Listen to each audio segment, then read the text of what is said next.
and there was this campaign to vilify them, we saw that adverse effects went up. So scaring people about these drugs makes them more problematic to use. So it became a self-fulfilling prophecy.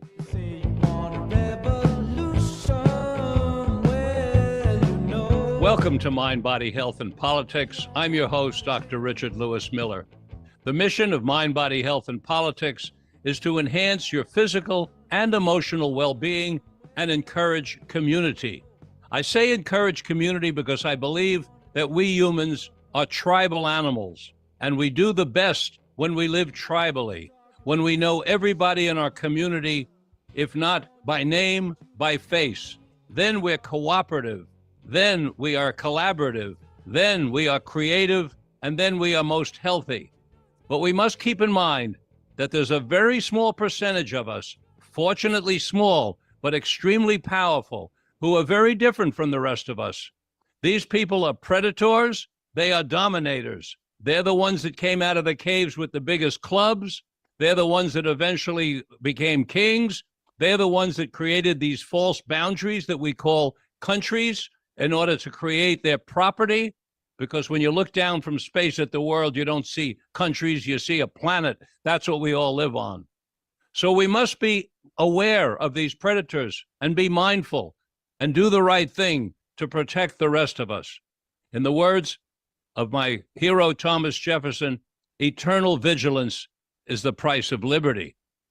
Today, I have the extreme privilege of having with us Professor David Nutt, arguably the world's foremost, certainly England's foremost scientist regarding psychedelic medicine. His books, you want to look up on Google, you'll see some of them on the screen behind him.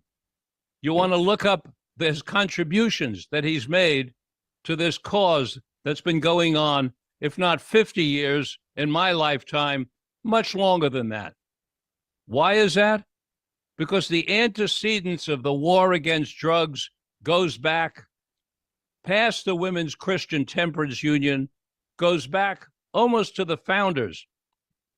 Benjamin Rush, psychiatrist, some consider the father of modern psychiatry, said, if angels in heaven could see the amount of drinking going on, they would spin around on their clouds. He was like the ancestor of the Christian Temperance Union. And now, in the last 50 or 60 years, we have had this tremendous suppression of science, which this scientist today has felt and suffered, and we're going to talk about it. Welcome to Mind, Body, Health, and Politics, David. Yeah, it's a pleasure to be here, Richard. Thanks for inviting me. David, what I want to talk about quite a bit today, but it doesn't have to be everything we talk about, are the adverse effects of psychedelics. And here's the reason why. In this country, the United States, well, everybody should know that you're in England. And thank you for that, because there's a 9-hour time difference and it's getting late your time. In our country, the big pharmaceutical companies, when they have adverse effects, they do everything they can to sanitize them. They even came up with this terminology, side effects, as if it happens on the side and it's trivial. But we all know in science that these negative effects or adverse effects don't happen just on the side, on our ribs. They happen to the entire system. They do their best to hide. I believe, and I know you do too, that in our cause, science of psychedelic medicine, we want to be transparent and let the public know what's going on about adverse effects. So we'll jump into that in a minute or two. But first, what are your thoughts on the political situation and the antecedents of the suppression of science, both in your country and my country, for over 50 years? What are we dealing with, David? Well, we're dealing with what I have said repeatedly is the worst censorship of research and clinical treatment in the history of the world. And just reflecting on your introduction, Richard, the whole purpose of the prohibition of psychedelics was to stop people living together, to stop people trying to break down those false barriers between nation peoples. It was to maintain the status quo, and psychedelics was seen as a serious threat to essentially the post-World War II position of continuing fighting proxy wars in places like Vietnam. So as I often say, LSD was the first and only drug really to be banned because it changed the way people voted and the way people thought about international politics.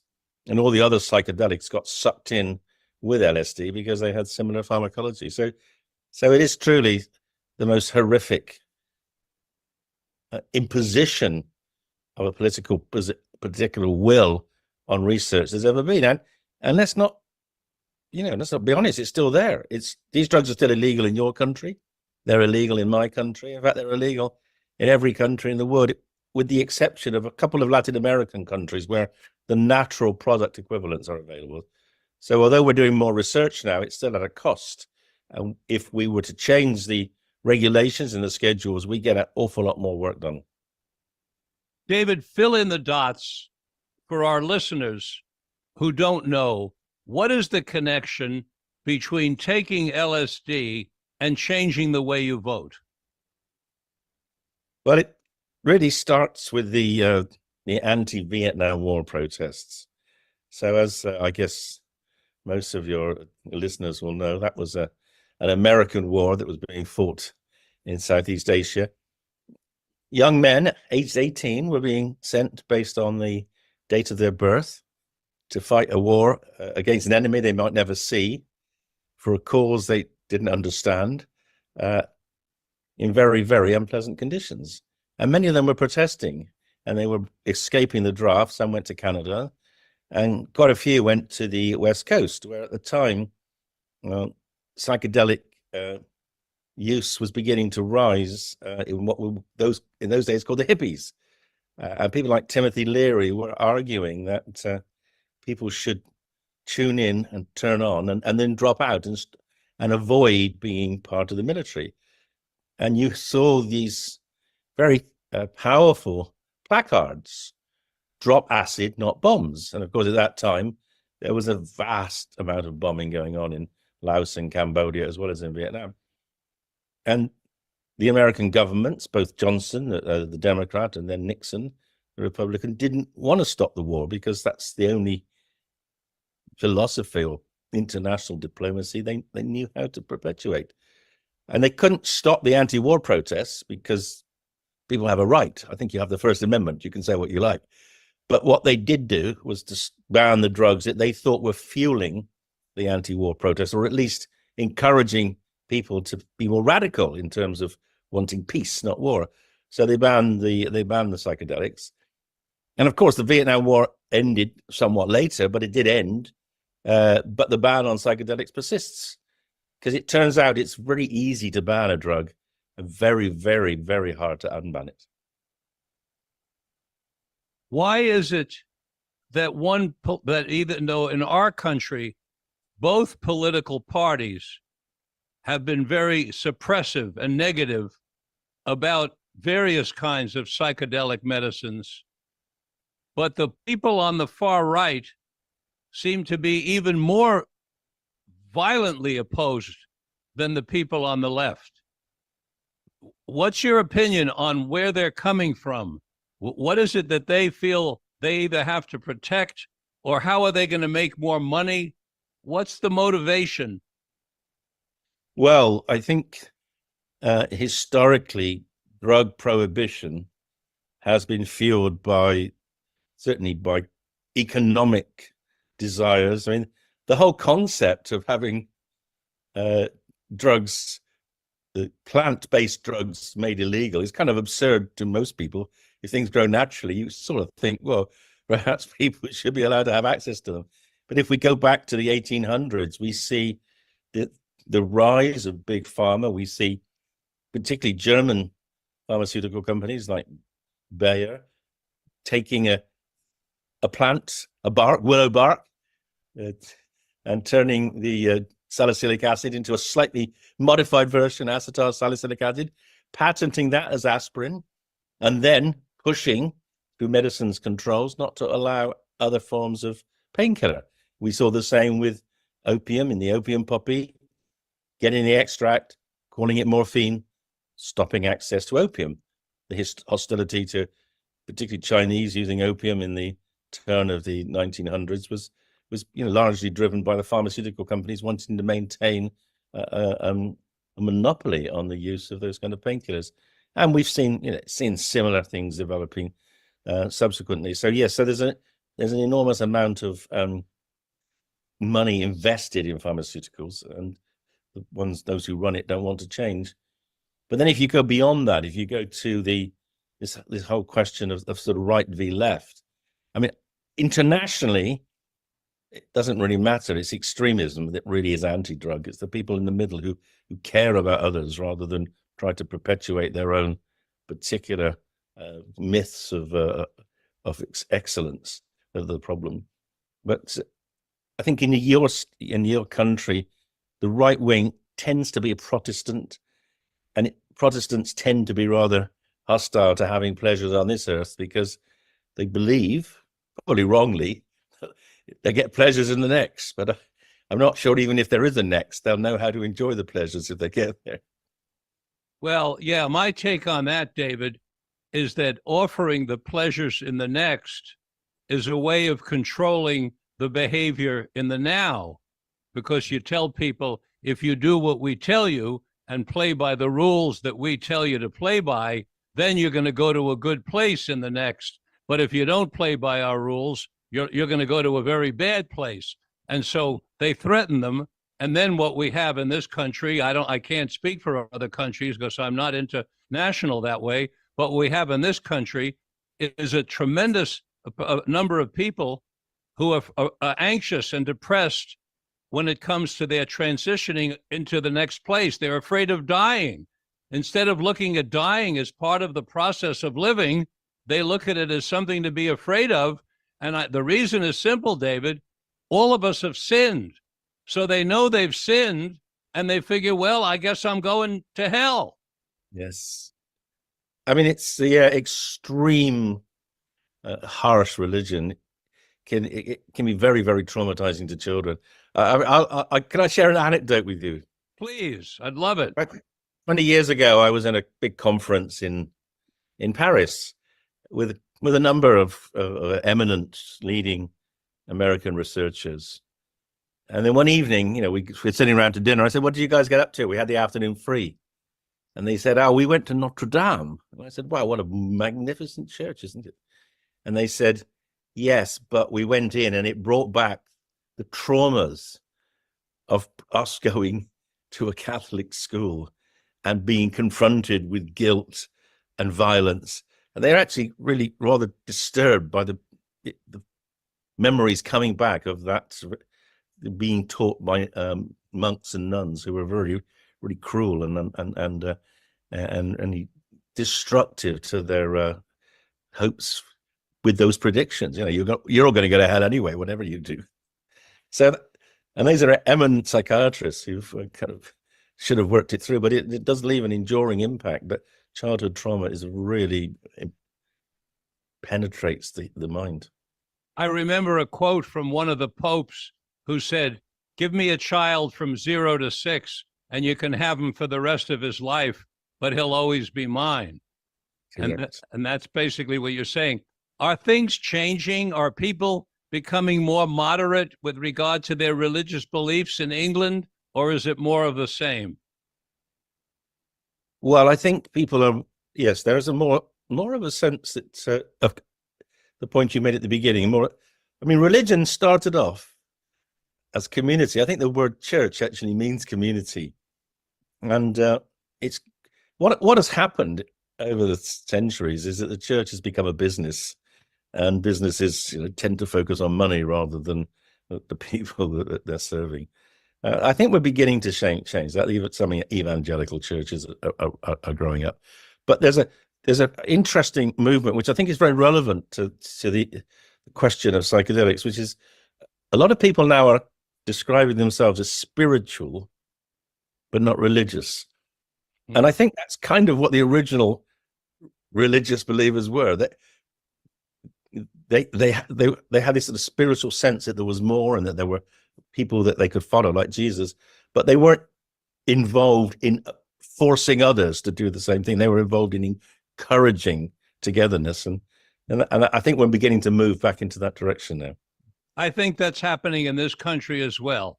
It may seem slow to those of us who have what's called a limited time, 60 to 80 or 90 years, but in Earth time, it might be moving quickly. We really don't know in terms of the development. Let's switch topics now, if I may, and ask you, what's presently on your radar screen? What's holding your interest as a scientist these days? What you mean in addition to my own work? Because that's... No, in your work, what aspect of your work is holding your interest right now? What are you involved with? Well, I'm very pleased to say that we will shortly be starting a trial of psilocybin in people with heroin addiction. And to my mind, I know, most people know that addiction to opiates is a very, very tough thing to break. And I'm hopeful that psychedelics might be able to do that. They might be able to help people reframe their attitude to those drugs and be able either to stop using or use less. So that's we're gearing up to do that, start that in a couple of months, which is very exciting. That is very exciting. I spent 10 years of my 60-year career in chemical dependence. I started a program, a pioneering program called Koch-Ender's Alcohol and Drug Program, where I demonstrated to the world that the 28-day programs are nothing more than a deal between the hospitals and the insurance companies. And I did the detox in 5 days, but that's for another time. But what I want to share with you, going into your research on the heroin people, is that what I discovered is dealing with their use of the particular chemical, be it I treated heroin, cocaine, and alcohol primarily. Dealing with the use of the particular material is one aspect of the job. But the other aspect of the job, which I think psychedelics could also help immensely, is the lifestyle that they take on when they're using the drugs. So it isn't simply a matter of stopping, because if you become, say, a liar or a cheat or a thief or slovenly, or your personal habits have gone, it doesn't mean because you stop, all of a sudden you're going to clean up your act and be an honest person or be honest with your partner, right? So these skills need to be relearned. And I believe... You're absolutely right. And this is a whole new paradigm. And there's some reasonably good evidence now of psychedelics in alcohol. And we'll be doing the first study in heroin addiction. But you're absolutely right. Up till now, the treatments we have generally been using have been about stopping people using, but not actually changing the way they view things, and not dealing with some of the traumas which led them to use, not dealing with all the complications that being a drug addict or an alcoholic brings to your life, the disruption of your family and your work and your children, etc. Psychedelics, I think, can help people completely reframe not just their attitude to the drug, but also to the way, as you say, that they have become. And they can, we see this in other disorders, like in depression, they can, after the trip, they can come out with a very much more positive view of themselves and other people, so they can re-engage in society in a much more positive way. I read in your book a particular comment that really got my antenna waving when you pointed out that if you have depression And the depression comes from early childhood trauma or other trauma earlier in your life. The psychedelic may lift the depression, but at a certain point, if you don't do the work to uncover the origin, you're going to be depressed again. And I thought that was an extremely important point to make for the public, because part of what's going on here in this renaissance, in another form, gold rush, is that naive people are thinking, oh, I got a panacea here. I'll go for a weekend and I'll be done. Or they hear about Roland's work at Johns Hopkins, where the people were still less depressed a year later after 1 or 2 psilocybin trips. Comment to us about that, please. Well, yes, I think the impact of psychedelics, say on depression, can vary dramatically. I mean, it can vary from people sort of resetting themselves to individuals who do get powerful insights, but as you say, uncover the traumas that they need to deal with. And our experience is that people who perhaps become depressed as a result of maybe a single experience, for instance, a divorce or losing your job, later in life, they can reframe their attitude to that after a trip and stay very well. Those in whom early trauma has sort of patterned the brain in this rather self-critical, negative way, the psychedelics can help them lift out of the depression, but the depression seems to come back. It's like it's always trying to control their brain, and we therefore have to work very hard to do 2 things. One is to help them deal with those thoughts when they come back, but also to try to make them get into situations where they can regain the lost lives. I mean, many of them have lost 10 or 20 years of proper, normal social interaction because of their illness and the trauma. So it's about not dealing with that inner experience and also re-engaging with a life that they've sort of been denied.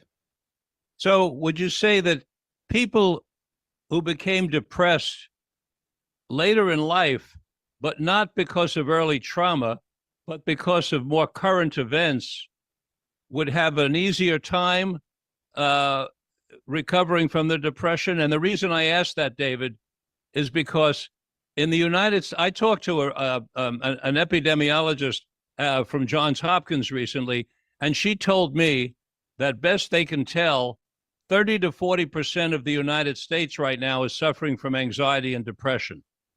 And that's post-pandemic. Because what we did here was we took tribal animals who were very social and we forced alienation on them by having them go into their caves alone and for lengthy periods of time. Yeah. And so there's an enormous amount of suffering. Indeed. Yeah, it was more than just that. It was also, for many of us, we lost confidence in our leaders. We lost confidence in the ability of this amazing technology we have in medicine and in science to actually solve a problem. If anything, it seemed to make it worse. So, and also, of course, we also had the sort of parallel paradox of people being anti-science, even when the science was trying to help them.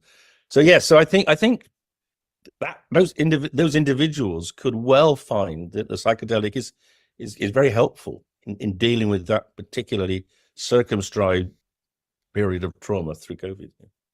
That's one of the reasons I'm really keen to get the regulations changed so we can more rapidly, more extensively roll out this therapy, because there are so many people.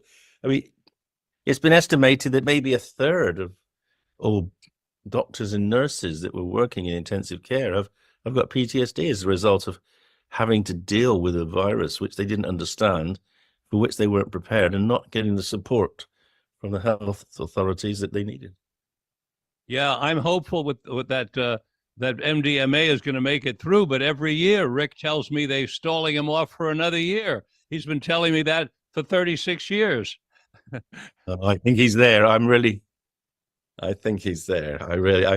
It would be extraordinary, I think, if he didn't get FDA approval now with so much work and such good outcomes. I mean, I think the problem will be actually getting payers to pay rather than I think the FDA will support it. Does the United States put huge pressure on England to suppress psychedelic science, or are you people doing it on your own? Are you suppressing yourselves on your own without our help?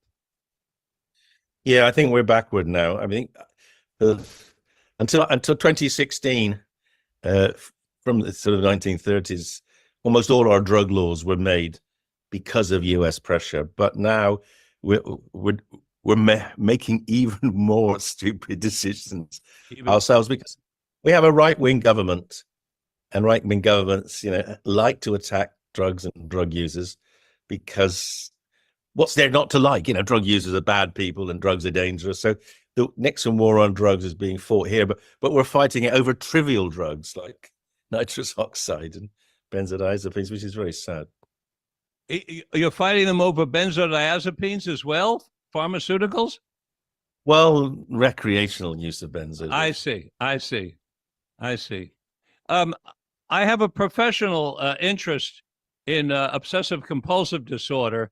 So I'd like you to talk a little bit about what you can share with us about the use of psychedelics with OCD. So we've just finished, or just about finished, a small study. I won't tell you exactly the design because there's a couple of patients still about to finish, but it was a study in which we took people with OCD and we gave them a non-psychedelic dose, what we would call a psycholytic dose. Yes. Psilocybin, a 10 milligram dose on a couple of occasions. And the reason we did that was because our patients said, look, are you seriously asking us to lose control with under a trip? You must be crazy. Our whole disorder is about maintaining control. So we compromised, and you can't force people to have a trip, and if they didn't want to, we couldn't have made them. So what we did was we gave them this lower dose, and it turned out that it was actually quite emotionally liberating. So we gave them the dose, and then we engaged them in various therapeutic exposure type activities to see if we could facilitate their psychotherapy. And many of them did have quite profound insights, because even a non-psychedelic dose will break down that enormous resistance that they're, in fact, which is dominating their life. I mean, people with OCD spend their whole life working out how not to do things. And psychedelics began to break that down and made them, I think, at the very least, see that they could be different. Because with OCD, the repetitive behavior is so ingrained that they often think that they cannot ever change. And then just for a few hours under the psilocybin, they could think differently. So I'm quite positive about it. I think it might be a good stepping stone to more intensive kind of interventions. Do you think if there were people suffering from OCD who would be willing to take a larger dose and lose control, that would be an interesting experiment? Because it would be paradoxical to their condition and maybe in line with what that Polish scientist Dombrowski called positive disintegration. Well, yes, I think knowing that I mean, the thing is, people come back, there is that sense of disintegration under psychedelics, but almost everyone comes back in a better way. So we have to, but people have to trust us if that's going to happen. I think it's very likely that people with OCD who were prepared to have a full trip would do quite well out of it, better out of it. But I am impressed with the impact of that subpsychedelic dose. And it may be that a few of those could give you a similar kind of outcome with less anxiety, less worry about the risk of losing control. Yes. Of course, for therapists, psycholytic doses are a lot more fun because the person is conversational, whereas psychedelic doses, you're sitting with somebody who's inside their head for the whole 6 to 8 hours. There's not much to do. The best thing you can do is keep your mouth shut.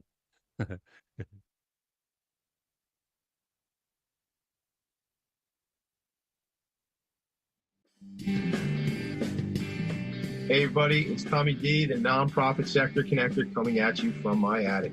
Each week here on talkradio.nyc, I host the program Philanthropy in Focus. Nonprofits impact us each and every day, and it's my focus to help them amplify their message and tell their story. Listen each week at 10 a.m. Eastern Standard Time until 11 a.m. Eastern Standard Time, right here on talkradio.nyc. Were you an essential worker during the pandemic?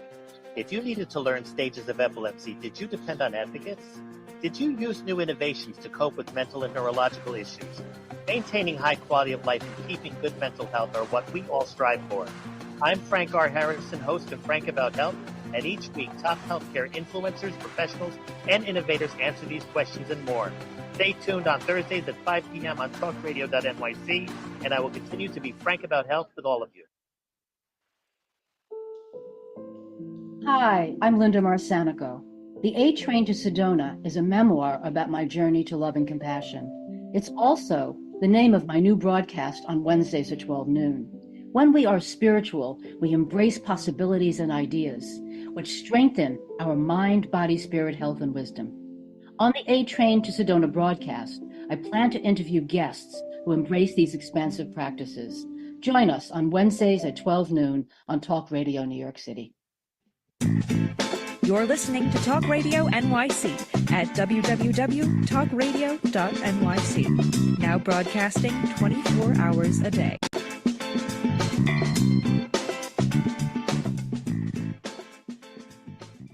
Yes, yeah, absolutely. There's no question. You shouldn't speak until spoken to if someone's having a trip, because Right. you usually just mess things up. So I guess we need to talk about adverse effects, Yes. because one of the ways the suppressors scare people is by focusing on adverse effects and magnifying them as if they're happening all the time and they're really terrible. Mm. So let's take some moments and let you go through some of the classic psychedelics and tell us what you will about negative or adverse effects from each of them. Fair I enough? would do that. Yeah, no, very clear. But before I do that, when these drugs were banned in the States in '67, and there was this campaign to vilify them, we saw that adverse effects went up. So scaring people about these drugs makes them more problematic to use. So it became a self-fulfilling prophecy. Yes. People because it's very difficult, even if you're cynical, not to believe it, to think that the government's just lying to you continuously. You've always got a sense maybe there's some truth in what they say. So anyway, so the reality is that the adverse effects of psychedelics can be powerfully influenced by social norms and social beliefs, etc. We're trying to break away from that now. So I mean, when we look at what goes on in our clinical setting, the commonest adverse effect is a headache. That usually lasts for the trip and maybe for a few hours after. Can occasionally be an issue if you're a migraineur.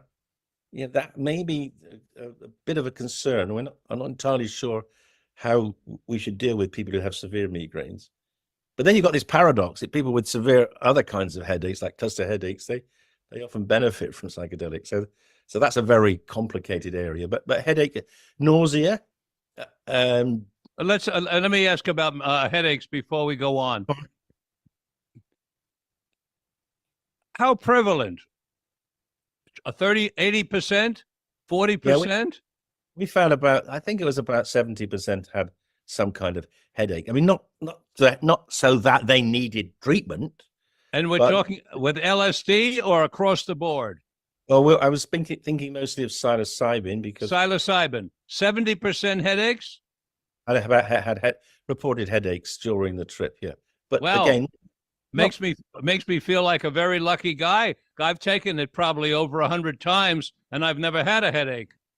Yeah. Well, that may be why you've been able to take. Yeah, who knows? Who knows? Let's not go there. 70% is a high number, so that's a good thing for people to know.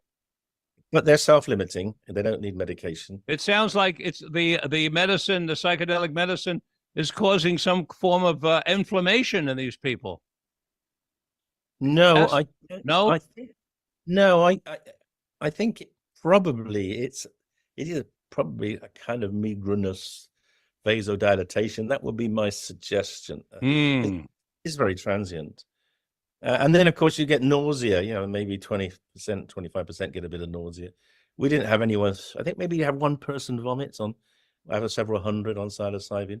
We don't get diarrhea on psilocybin, but you can get a queasy tummy for an hour or so. And those are, to be honest, that's it. That's it. Some headaches, nausea, one person vomited in hundreds. What about increased heart rate and blood pressure into a danger zone? No, we didn't have anyone reach into a danger zone. No. That matches what the scientists are telling me here in this country, that they haven't had that either. And you're in touch with them, I'm sure. I know you are. Yes. Maybe 10 millimeters, just like walking up a flight of stairs. That's the kind of effect, isn't it? But talking about a scientist in this country, we stole Robin from you. Yes. Well, that just emphasizes how the scientific organization and funding structures in Britain are really rather poor. I mean, what a dumb thing to do. But to let somebody like him get stolen by UC Berkeley, I agree. Yeah, I mean, look, there's still. I think you sort of touched on this a bit earlier. But let me come back to it. I think there's much more resistance in Britain to working in this field than there is in America, and that's because our government has more control over what people think and can do. What is the remarkable thing about the US is that the states can vote for change, and they voted for change with medical cannabis, and they're voting for change for magic mushrooms. In Britain, we don't have that right. Basically, the government dictates to us. We're much more like a kind of communist, Stalinist state than you are, and that's why we've gone from Robin and I did the first proper brain imaging studies of psilocybin and LSD. In most countries, that would have been celebrated. They'd have poured money into us. We got one grant from the government in 15 years. In America, you've now got dedicated tranches of money from NIDA and vast amounts of money from philanthropists. So you're basically, you've leapfrogged us, and you've stolen him as well. So good luck to you, because if you're prepared to invest, you deserve it. I mean, I'm disappointed in the UK, but we'll carry on. I'm not going to give up yet, but Good. It is more hard. By the way, correct me if I'm mistaken, but was it not your research with MRI, LSD on and off that was published on the front page of the New York Times? Wasn't that? It was. That was your work. I think with Amanda was involved with that, wasn't she? Amanda Yes. Fielding? Yeah. It was. Yes, and that research was funded by crowdfunding. We asked the public to pay for the scans, and they did. That was one of the most exciting pieces of data that I've ever seen in my entire career. When I saw those MRIs, I to this day, I can close my eyes and picture those two pieces of MRI on the paper. It was wonderful. I'm so appreciative of that. Yeah, no, well, it's a good team effort. There's a lot of work goes into doing these studies. It's not just the doctors and the therapists, but it's also, you need clever people that can do the analysis of the MRI. We had a wonderful team, and they're beginning to, they're dispersed now. That's it. Another one's gone over to California. One of our statisticians, Balash Ligeti, and a couple have gone to other universities in the UK. So we're beginning to spread the word, but it would have been nice to have kept them, but we couldn't afford to. Okay, we talked a little about negative effects with psilocybin. I'm going to take a quick sidebar and then come back to negative effects. Right now, there's a controversy going on in the United States as to whether therapists who guide people on psychedelics, whether the therapists themselves should have psychedelic experience or not. Yeah. And they're arguing both sides. And what is your opinion on that? I think it's better to be a good therapist than a psychedelic experienced therapist for a couple of reasons. I mean, the first is there is a tendency for people who've had an interesting and powerful psychedelic trip, and it's very, very meaningful, for them to assume that everyone's going to have the same kind of experience, and to kind of try to be directive and maybe even critical if people don't get the same experiences. So, and you know, you and I have seen this. People who've recovered from addictions, you know, they believe that the way they got better is the only way. And I would hate to see that kind of myth perpetuated with psychedelic therapists. The second thing is, and we found this really importantly, particularly in our studies in anorexia. I mean, the psychotherapy of people with anorexia, when they are having and coming out of a major psychedelic experience, the challenge is the anorexia, not the psychedelic experience. So you do need therapists that are really competent in that particular aspect of the mental problems. So I'm open-minded. I mean, obviously you can't force people to do something which is illegal still in most countries before they can become a therapist. That would be very unethical. So you can't force people to have psychedelics. If they want to, well, I wouldn't dissuade them.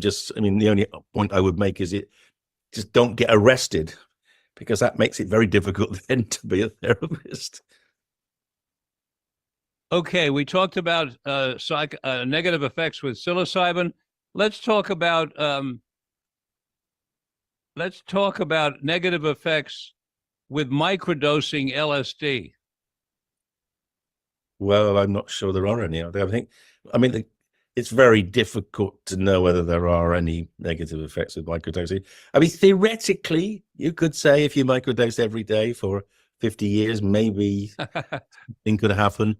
But I'm pretty skeptical. But there is fear-mongering still, you know, and there are some people who say, well, LSD's got a bit of an activity at the 5-HT2B receptor, and maybe that'll cause problems in the pulmonary circulation. So we'll have to go away and make a new LSD that doesn't have that. But I think history hasn't shown us any significant problems up till now. So I'm relatively relaxed about it. What about LSD itself? A psycholytic or a heroic dose? Yes, I think the challenge and the reason we don't use LSD in our therapy is because you have to admit people into hospital overnight, because it's often a 12 or 14-hour trip, and that's not something you can easily deal with in a clinic or out. But I'm open. I mean, it might be that LSD does have an impact where others don't. One of the very interesting recent studies came out of the group in Switzerland, where they took people who were on antidepressant SSRI treatment for anxiety and then gave them LSD. And it seems that LSD might be able to work even if you're on the SSRI. So it might be that actually does have the sort of greater affinity of LSD for the receptor might allow it to be used in people where we think psilocybin may not be as effective.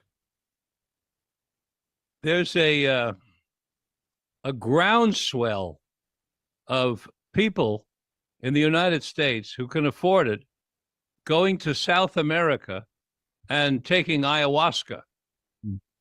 And there appears to be a lot less research available on ayahuasca. Do you agree with that? That it's hard to find a good research on ayahuasca, so we know less about it, or yes, is that very difficult to research ayahuasca because if you go in Western science, it's almost impossible to get ethical permission to give two different drugs, because ayahuasca is a combination of two drugs, and on top of that, there are two drugs which come from plant products. So actually gauging the amount of each in an ayahuasca drink is very difficult.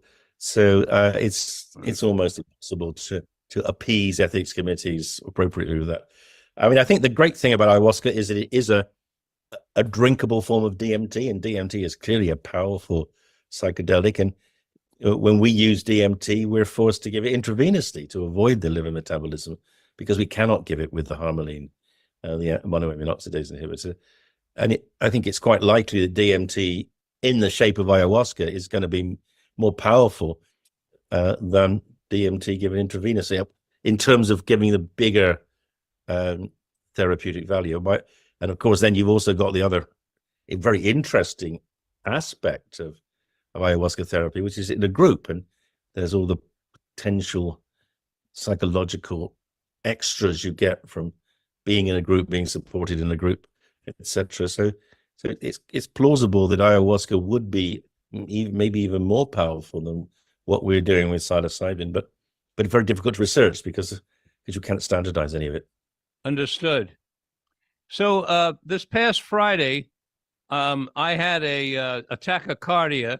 My heart rate went up to 134, and I was in an arrhythmia, and I couldn't get out of it for 12 hours by meditation and breathing and various other tools that I have at my personal disposal. So I went to a local emergency room here in Mendocino County, which is 3 hours west of San Francisco on the coast. And they did something called a cardioversion, where they apply an electrical stimulation to the heart. You're familiar with it. And in order to do the electrical stimulation, they put the patient under anesthesia in order to protect the person from the shock, literally the shock. And so I discussed it with the doctor on duty, asked him what kind of anesthesia he was going to use, and he told me, and I said, well, how would you feel about giving me ketamine? And he said, well, I can arrange that. I said, good. I'd prefer ketamine. So, so he gave me IV ketamine, and I had a glorious psychedelic experience.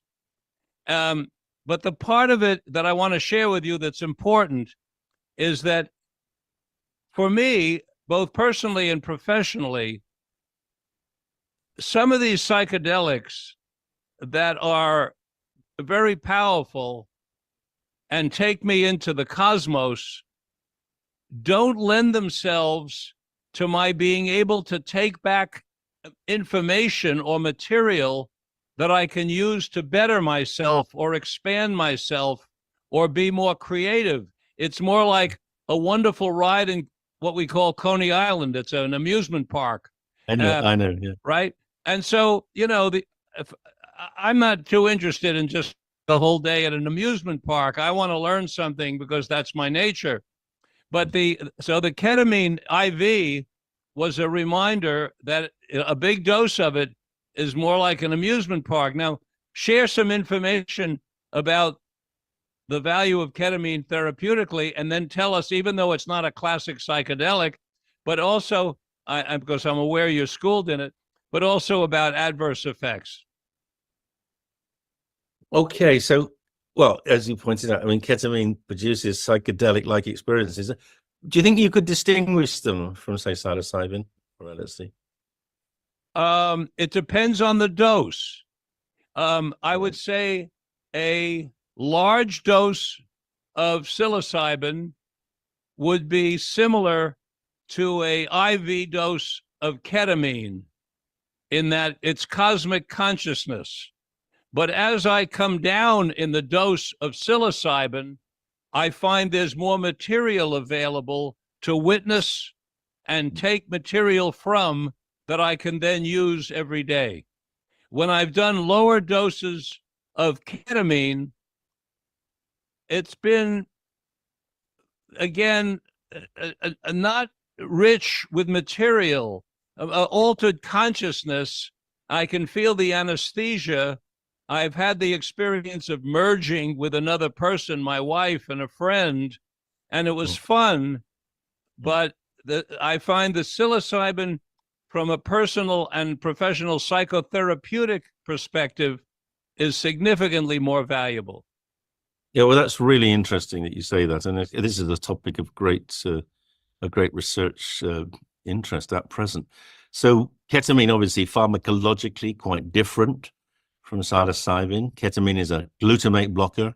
Psilocybin, LSD, DMT are serotonin agonists.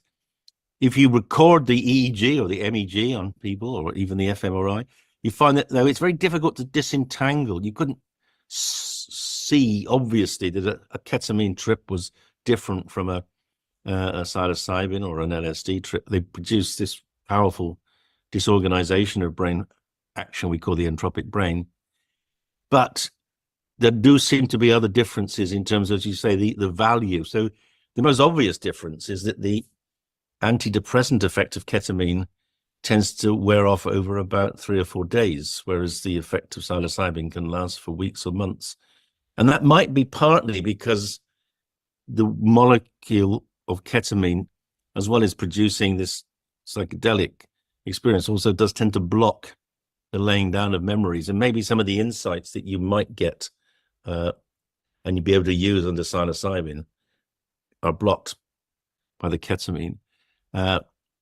So it's generally thought that psilocybin is more powerful and more enduring. But then on the other hand, ketamine is legal because it's a medicine for anesthesia. There's now a form of ketamine called S-ketamine, Spravato, which is available for depression. And that's licensed as an add-on. One of the great advantages of ketamine is it will work even if you're on an SSRI, whereas psilocybin sometimes doesn't. So if sometimes you have to stop the SSRI to have the psilocybin effect, whereas ketamine will work on top. So that makes it easier to use. But then you're giving it usually twice a week for a month and then once a week. So you're giving it much more frequently. And then the big downside, I mean, the downside of ketamine is that it's kind of more liked, it's more addictive. Some people get to use it a lot, they get dependent, and then they get bladder problems. If you're using a lot of ketamine, grams a day for weeks or months, you can end up basically destroying the epithelial lining of your bladder and getting terrible cystitis, which can lead to you needing to have the bladder removed, which is obviously a really very major and unpleasant operation. Oh, my word. Indeed. This is a very important piece of information because people are using ketamine because of its availability in this country. They're using it recreationally, and I've witnessed people using it just, offhand, almost like smoking a cigarette. Yeah, we have to be careful because ketamine is quite a popular recreational drug in Britain. And Also, we do see quite a few people.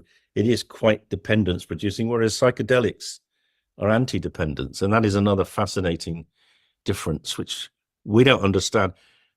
That's one of the things I'm trying to do at present is to basically research why they're the same, where they overlap and why they're different. I've been practicing for over 60 years, David, and I've never run into one case of a person dependent on LSD or psilocybin. Not one case in 60 years. And I've treated everything imaginable. And that's why it was so despicable that the justification for banning these drugs, banning them from medicine, not just for recreational use, but banning them from medicine, was that they were addictive. I mean, that was exactly the opposite. It was just a falsehood, which was put into the UN conventions, put into your Drugs Act, put into our Drugs Act, by people who knew they were lying. And we've got 55 years of denial of access.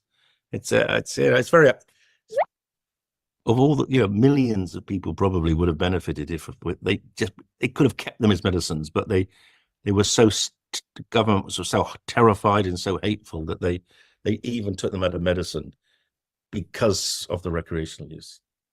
What you just said, for me, is the most painful part of the whole situation, which is the millions of people who could have benefited, tens of millions of people who could have benefited. What was it not for this misguided and draconian policies of people with an agenda, so often, backed by financial interests or religious interests or some other kind of personal agenda rather than being open to science. But as you pointed out, there's a whole cadre of people who are anti-science, which is almost, I don't know what to say when I hear that. Quite. Well, programs like yours hopefully will begin to redress that balance to some extent. Okay, what have we missed? Oh, I'm getting a signal from our producer, Charlie Dice, and he says we've got about 5 minutes left. Thank you, Charlie, for coming on. What might you like to add, David, for our listeners that we haven't covered? Anything personal or professional? Well, yes. I mean, I am very interested in what is happening in America at present. I'm very interested in the Oregon experiment, where they voted in the last election to allow well-being therapy centers with magic mushrooms in localities in Oregon that want it. I believe California and Colorado are going to put it on their ballot in this next election. And that, if that program is rolled out carefully and there's good data collected, it could change everyone's attitude towards, certainly to psilocybin. And the other thing I think is really exciting is the Australian government has basically said, look, the evidence base is so strong now for psilocybin in depression and for MDMA in PTSD. Why don't we just go ahead and let's make it available to doctors? Why wait until someone goes through this regulatory pathway, which of course may never happen. It may be companies will just go bankrupt before they get to that point.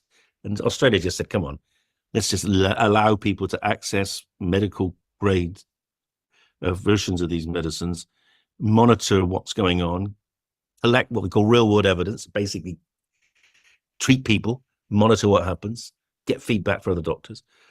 And that could actually also be a major learning experience for us. Thank you, David. I think we'll end there.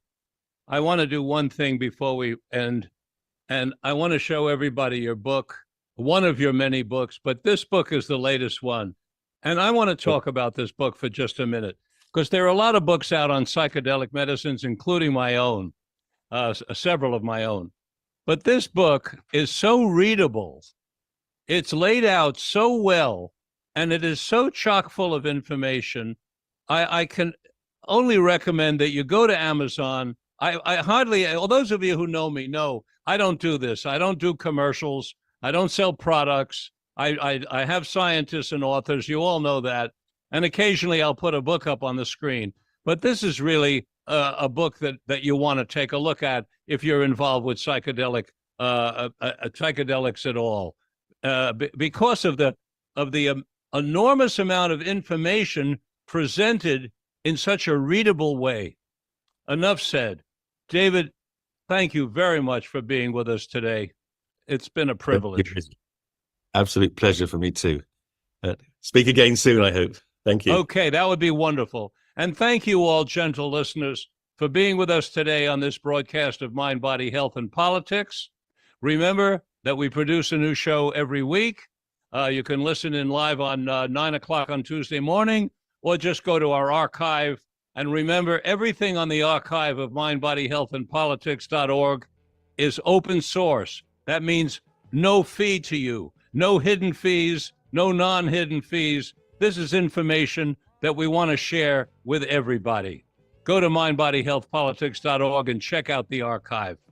Until next time, this is Dr. Richard Lewis Miller reminding you that good health is worth fighting for, and it's essential for life, liberty, and the pursuit of happiness.